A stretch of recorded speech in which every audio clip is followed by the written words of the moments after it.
Stage रख देना आपको भी ऐसा लग रहा होगा, क्योंकि विश्व के अंदर सबसे डिफिकल्ट काम है वो है सुनना, और जब से आसान काम है वो है बोलना।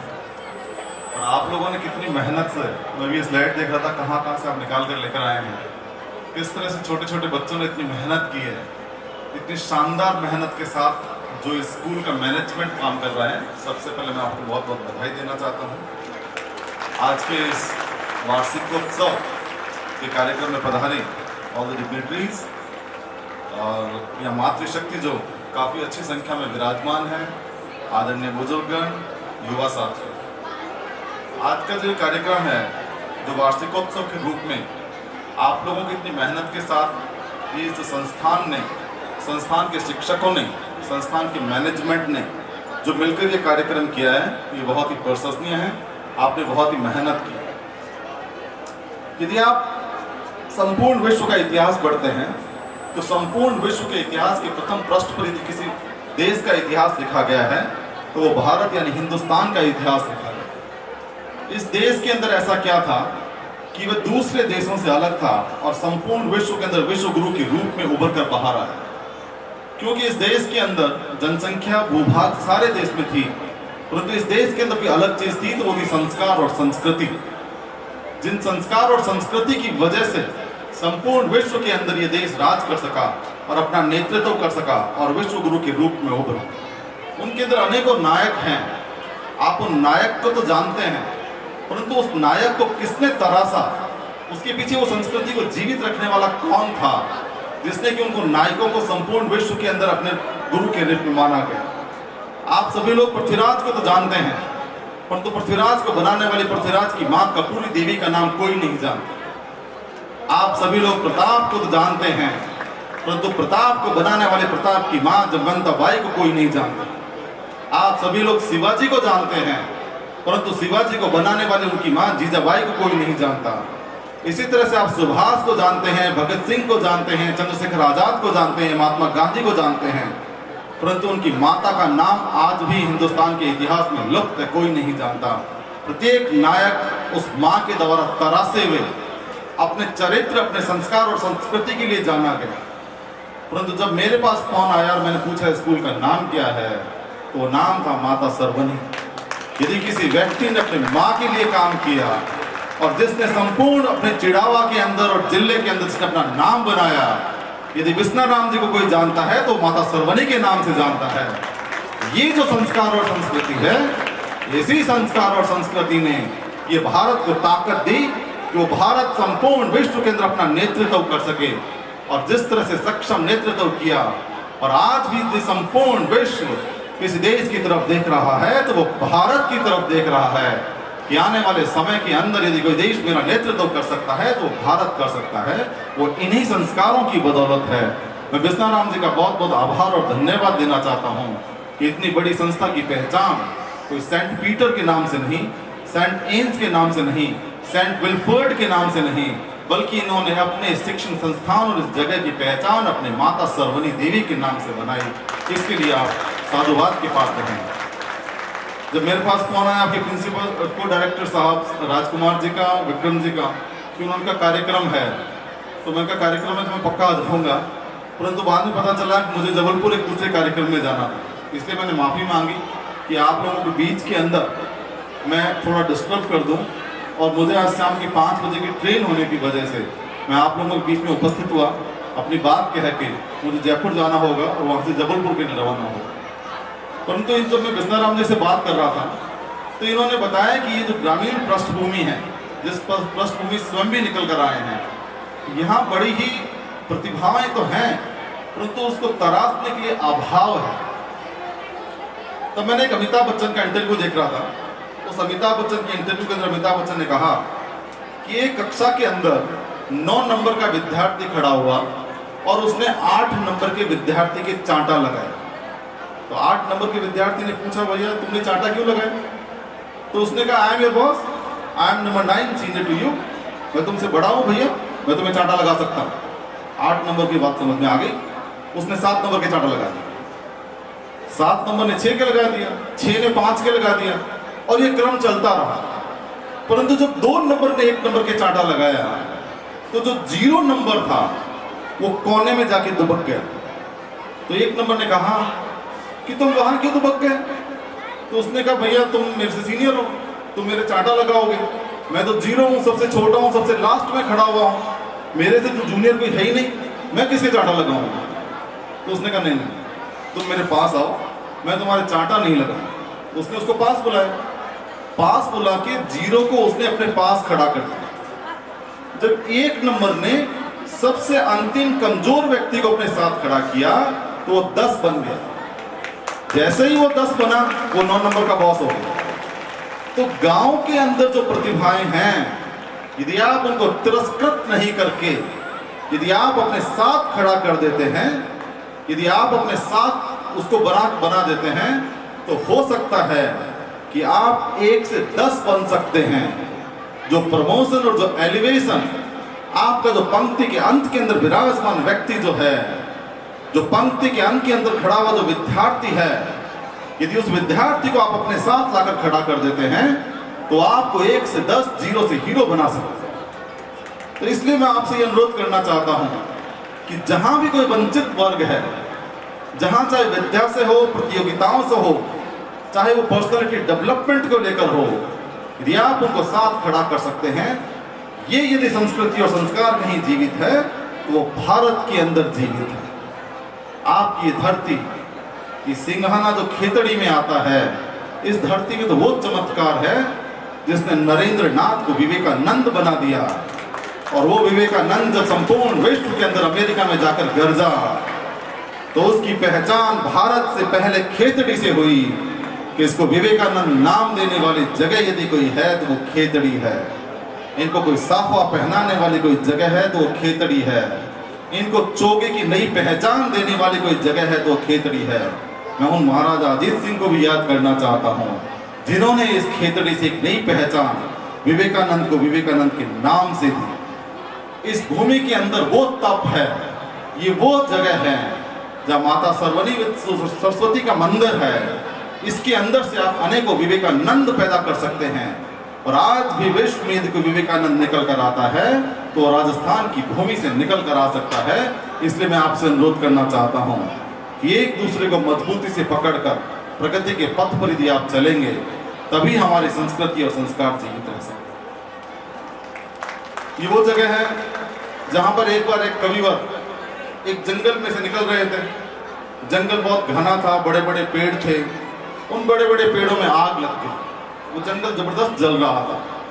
उस कवि ने देखा कि यहाँ के जो पक्षी हैं वो दूर जा रहे थे और एक चोंच के अंदर पानी भर के ला रहे थे और जंगल की आग को बुझाने की कोशिश कर रहे थे। इस कोशिश के अंदर उन पक्षियों के पंख जल गए।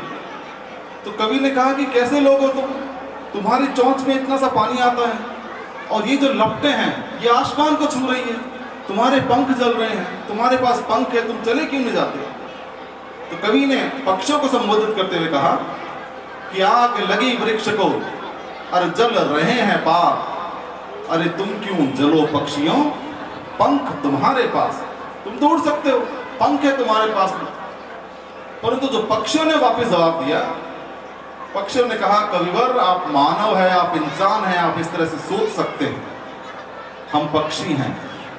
तब उन्होंने पक्षियों ने जवाब दिया कि फल खाए इसी वृक्ष के और गंदे किए हैं पाप, यही हमारा संकल्प है, जिएंगे और मरेंगे साथ। ये वही झुंझुनू की धरती है जिसने अनेकों वीर सैनिक देने के बाद मातृभूमि की रक्षा के लिए अपने प्राणों की आहुति दे दी, परंतु वो सीमाओं पर खड़े रहकर अपने बच्चों के भविष्य के बारे में नहीं सोचकर इस राष्ट्र के निर्माण के लिए और राष्ट्र के भविष्य के लिए अपने आप को जो युद्ध भूमि के अंदर प्राणों को न्यौछावर करने वाली झुंझुनू की भूमि, यही संस्कार और संस्कृति की भूमि है जो विश्व गुरु के लिए आप और हमको एक नई पहचान दे सकती है। इसलिए कभी व्यक्ति ये नहीं सोचे कि मैं इस मां सूक्ष्म सरवनी देवी स्कूल से क्या ग्रहण कर सकता हूँ या मैं इस विद्यालय से क्या प्राप्त कर सकता हूँ। आवश्यकता है जिस तरह से इन बच्चों ने कार्यक्रम किया और बच्चों ने कार्यक्रम के माध्यम से जो आपको संदेश देना चाहा कि हम जो संस्कृति को जीवित रखेंगे तभी राष्ट्र जीवित रह सकता है। तो मैं आप जो नन्हे मुन्ने बच्चे यहाँ विराजमान है, मैं इनसे ये अनुरोध करना चाहता हूँ कि सफलता वो नहीं है कि आप आसमान छू लें। सफलता वो है कि आप एक हाथ से जब आसमान को छूते हैं तो आपके पांव उस धरती से जुड़े हुए रहने चाहिए। क्योंकि जब सफलता की ओर अग्रसर होता है, व्यक्ति आसमान छूने की चेष्टा रखता है, तो उसके पांव जमीन से ऊपर हो जाते हैं, वही बच्चे ठोकर खाते हैं। और इसीलिए हरिवंश राय बच्चन ने लिखा है कि आंख में हो स्वप्न लेकिन पांव पृथ्वी पर टिके। विवेकानंद जी ने कहा था कि जब आप संपूर्ण विश्व को देखते हैं तो आपका कंपटीशन आपके घर परिवार, आपके समाज, आपके राज्य में नहीं है, आपका कंपटीशन संपूर्ण विश्व के अंदर है। परंतु आप ये मत भूलिए, जब आप अपने कंपटीशन को संपूर्ण विश्व के अंदर अपनी आंखों से देखते हैं, उस समय आपके पांव इस भारत माता के ऊपर टिके हुए हैं। मैं उन बच्चों से अनुरोध करना चाहता हूं कि भविष्य के अंदर आप प्रशासनिक अधिकारी बने, आप व्यापारी बने, आप देश से बाहर जाकर विदेश के अंदर अपनी ताकत को दिखाएं। परंतु जिस इस स्कूल ने आपको एक नई पहचान दी है, जिस पर आपके पांव टिके हुए थे, एक वर्ष में एक बार स्कूल में आकर वापस अपने अध्यापकों से मिलकर जाइए, अपने मैनेजमेंट से मिलकर जाइए। आप अपनी जमीन से जुड़ाव रखिए। यदि आप जमीन से जुड़ाव रखेंगे तो आप प्रगति के पथ पर चलते रहें, क्योंकि हम अपनी जड़ों से दूर हो गए। आज जड़ों से नहीं कोई जुड़ा हुआ, किसी को नहीं पता है कि मेरे पिताजी से पिताजी तक तो लोग याद रखते हैं, इसके आगे की पीढ़ियों के नाम क्या है कोई व्यक्ति याद नहीं करता। परंतु हर एक व्यक्ति को पता है कि अकबर के पिता का नाम क्या था, हुमायूं के पिता का नाम क्या था और बाबर के पिता का नाम क्या था। क्योंकि आपके कई विद्यालयों में लिखा हुआ देखा है कि सा विद्या या विमुक्त, ये विद्या वो है जो मुक्त करती है। परंतु वर्तमान के अंदर हो गया कि सा विद्या या नियुक्त, ये जो नियुक्ति दे सकती है वो शिक्षा हो गई। विद्या और शिक्षा में फर्क आ गया। आज मुक्ति की तरफ कोई नहीं जाना चाहता, आज नियुक्ति की तरफ हर व्यक्ति दौड़ रहा है। हर व्यक्ति कहता है कि करने से मुझे नौकरी मिल सकती है क्या, वो शिक्षा ग्रहण करना चाहता है, वो विद्या ग्रहण नहीं करना चाहता। जब तक विष्णु पुराण का ये जो श्लोक है कि तत्कर्म यन बंधाय सा विद्या या विमुक्त, ये जो हमें सभी तरफ से मुक्त कर सके, उस विद्या को पुनः स्थापित करना होगा। इसलिए उनको पता है कि कंपटीशन के अंदर बाबर के पिता का नाम पूछा जाएगा, मेरे दादा और परदादा का नाम नहीं पूछा जाएगा। नियुक्ति की तरफ नहीं जाकर यदि आप मुक्ति की तरफ जाने की शिक्षा को ग्रहण करेंगे तो ही अपन सभी का विकास हो सकता है।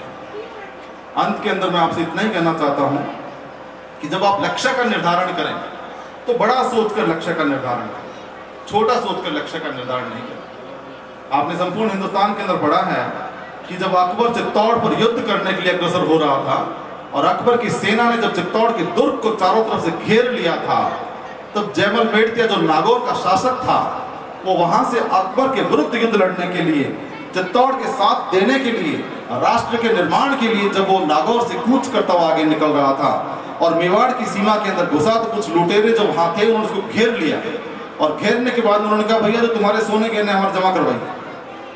तो जो जयमल मेड़तिया का जो सेनापति था उसने जयमल की तरफ देखा और जयमल की तरफ देखकर उसने कहा कि अठ है या बठ है। तो जयमल ने एक ही बात कही, बठ है। जैसे ही जयमल ने कहा कि बठ है, उसके सेनापति ने जितने भी उसके पास हीरे सोने गहने जवाहरात और खुद के पहने हुए और अपने उसमें थे वो सब लेकर उसने आदिवासी नेता को दे दिए, भैया तुम रखिए। आदिवासी नेता ने कहा यार तुम्हारी आंखों में तेज है, इतना बड़ा ललाट है, तुम्हारे पास तलवारें हैं, तुम्हारे पास हथियार है, हाथी है, घोड़ा है, तुमने संघर्ष ही नहीं किया और बिना संघर्ष तुमने सारी सामग्री हमें दे दी, पहले हमें बताइए अठे या बठे क्या है। तो उन्होंने कहा भैया इनका नाम जयमल मेड़तिया है, ये हम जब घर से निकले हैं तो ये सोचकर निकले हैं कि हमें घर वापस जिंदा नहीं आना है, हम इस युद्ध की भूमि के लिए मरने के लिए तैयार होकर घर से निकले हैं। तो मैंने इनसे इतना ही पूछा है यहां मरना है या वहां मरना है। तब जयमल ने कहा कि ये छोटे मोटे लुटेरे हैं, इनको तो वापस आते हुए अगर अपन जिंदा रह गए तो ब्याज सहित लूट लेंगे, बड़े उद्देश्य के लिए लड़ना है, राष्ट्र के बचाने के लिए लड़ना है, देश के संस्कार और संस्कृति के निर्माण के लिए उनको बचाने के लिए अकबर के युद्ध लड़ना है। यदि आवश्यकता हुई और प्राणों की आहुति अगर देनी पड़ी तो चित्तौड़ के दुर्ग के बाहर देंगे, इनसे पुनः आते हुए अपन कभी भी लूट कर इनको ले जाएंगे। तो हम राष्ट्र के निर्माण बड़े कार्य के लिए घर से रवाना हुए। तब उन लुटेरों ने कहा कि प्रताप हमारा कीका है। आदिवासी के अंदर कीका शब्द का मतलब होता है लीडर, वो हमारा कीका है, और यदि तुम प्रताप के लिए लड़ने के लिए जा रहे हैं तो हम तुम्हारे साथ लड़ेंगे। और अपने पूरे सोने गहनों ने वापस लौटाए। अपने जीवन के अंदर कभी लक्ष्य को निर्धारित करना हो कि मुझे इसने ये कह दिया, इसने मेरी टांग खींचने लग गया, ये मुझे परेशान करता है, ये छोटे उद्देश्य हैं। अपनी ऊर्जा को इसके ऊपर नहीं लगाएं। अपनी ऊर्जा को अगर लगाना है तो बड़े उद्देश्य के लिए लगाएं। जब आप लक्ष्य निर्धारित करते हैं ग्रेजुएशन करने के बाद या क्लास 12 करने के बाद, एक बड़ा लक्ष्य निर्धारित कीजिए। छोटे लक्ष्य के ऊपर आपकी ऊर्जा मत खराब कीजिए। यदि आपका बड़ा लक्ष्य निर्धारण करना है तो आप उस जयमल को पढ़िए कि मेरा लक्ष्य यहाँ है या वहाँ है। उस बड़े लक्ष्य का निर्माण कीजिए। यही मैं आप लोगों से अनुरोध करना चाहता हूँ। और मैं आपसे रामधारी सिंह दिनकर की उन 4 पंक्तियों के साथ अपनी वाणी को विराम देना चाहता हूँ कि है कौन विधन ऐसा जग में, टिक सके वीर नर के मग में, कम ठोक ठेलता है जब नर, पर्वत के जाते पांव उखड़, मानव जब जोर लगाता है, पत्थर पानी बन जाता है। रामधारी सिंह दिनकर आगे कहते हैं कि वसुधा का नेता कौन हुआ, भूखंड विजेता कौन हुआ, नव धर्म प्रणेता कौन हुआ, जिसने न कभी आराम किया, विद्नो में रहकर काम किया। आप जो बच्चे जब अपने देखते हैं कि मेरे पास पुस्तक नहीं है, मेरे पास साधन नहीं है, मेरे पास सामग्री नहीं है, तब इस रामधारी सिंह दिनकर की 4 पंक्तियों को याद कर लीजिएगा।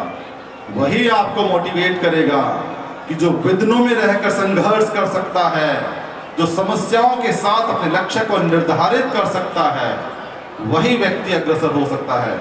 इसलिए दिनकर ने लिखा कि वर्षों तक वन में घूम घूम, बाधा विघ्नों को चूम चूम, सह धूप धाम पानी पत्थर, पांडव आए कुछ और निखर, सौभाग्य न सब दिन सोता है, देखें आगे क्या होता है। धन्यवाद। धन्यवाद।